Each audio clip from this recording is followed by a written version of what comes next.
Hey, this is James, and in this video, we're going to break down Book 2, verse 14 of the Meditations of Marcus Aurelius. And we'll start it right now. Cue the intro.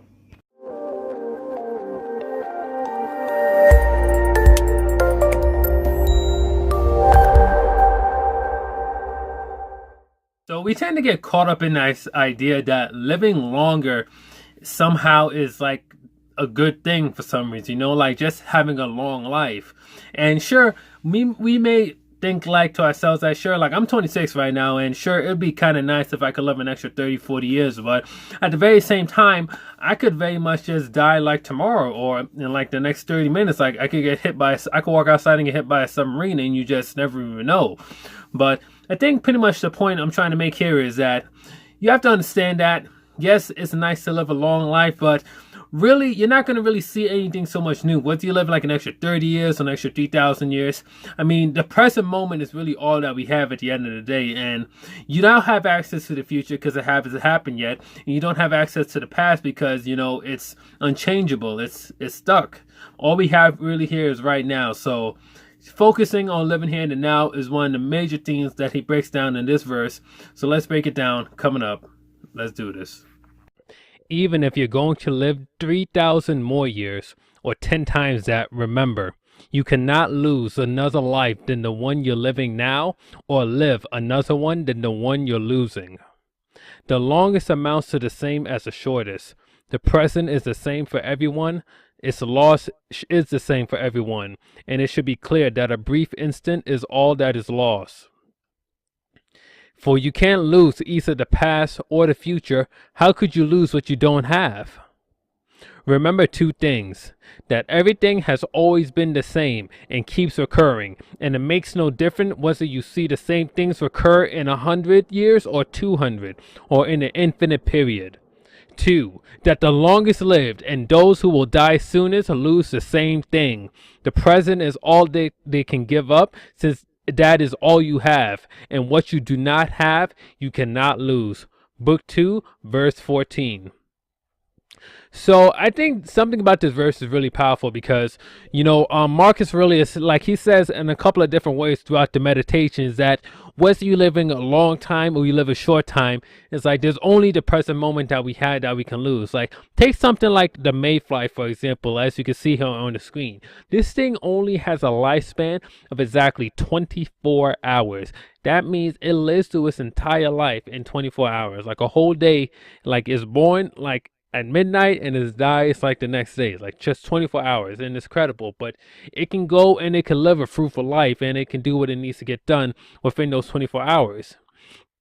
And now on the other side of the fence, you got this woman right here named Jean Kalman, who has the longest confirmed human lifespan, lived to over the age of 122 years and 164 days. Like, it's incredible. Like, born in the late 1800s. But when you think about it, like, what did this fly see here?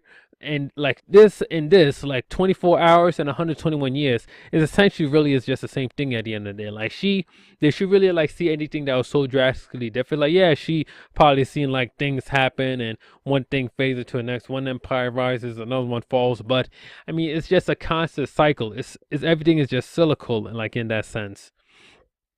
And Marcus Aurelius, he goes in this verse, he really even helps to further drive the point home about how the same thing just keeps happening over and over again. And I quote, "The age of Vespasian, for example, people doing the exact same things: marrying, raising children, getting sick, dying, waging war, throwing parties, doing business, farming, flattering, boasting, distrusting, plotting, hoping others will die, complaining about their own lives, falling in love, putting away money, seeking high office and power. And that life they led is nowhere to be found." Or the age of Trajan, the same exact things, and that life too, gone. Like when you go and you look at these things, right? Like marrying, raising children, getting sick. Like, does that really sound that much different than what we do today? Like, should we do pretty much the exact same things? Like, this could very easily apply to 2018. Marrying, raising children, getting sick, dying, waging war. Like, all of these things are still happening, and it's just as true today as it was hundreds and thousands of years ago. So everything is really just cyclical if you think about it.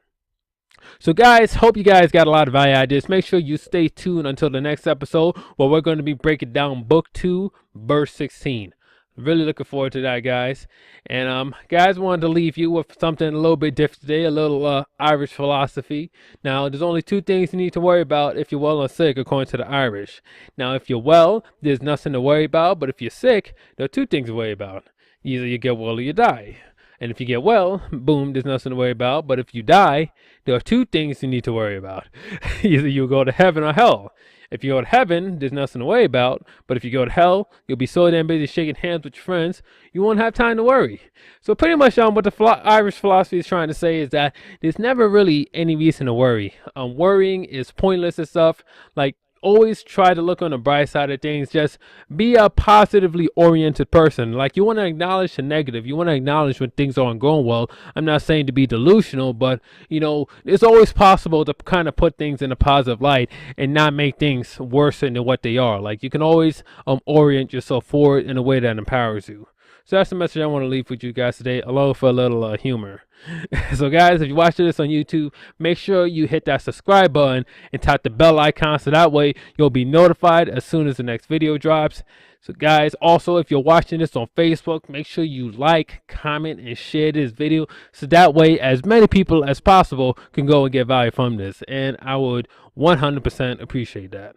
So guys, this is James Rittenhouse. Hope you guys got a lot of value from this, and I will see you on the next episode of the Meditations on Marcus Aurelius Decoded. Bye for now.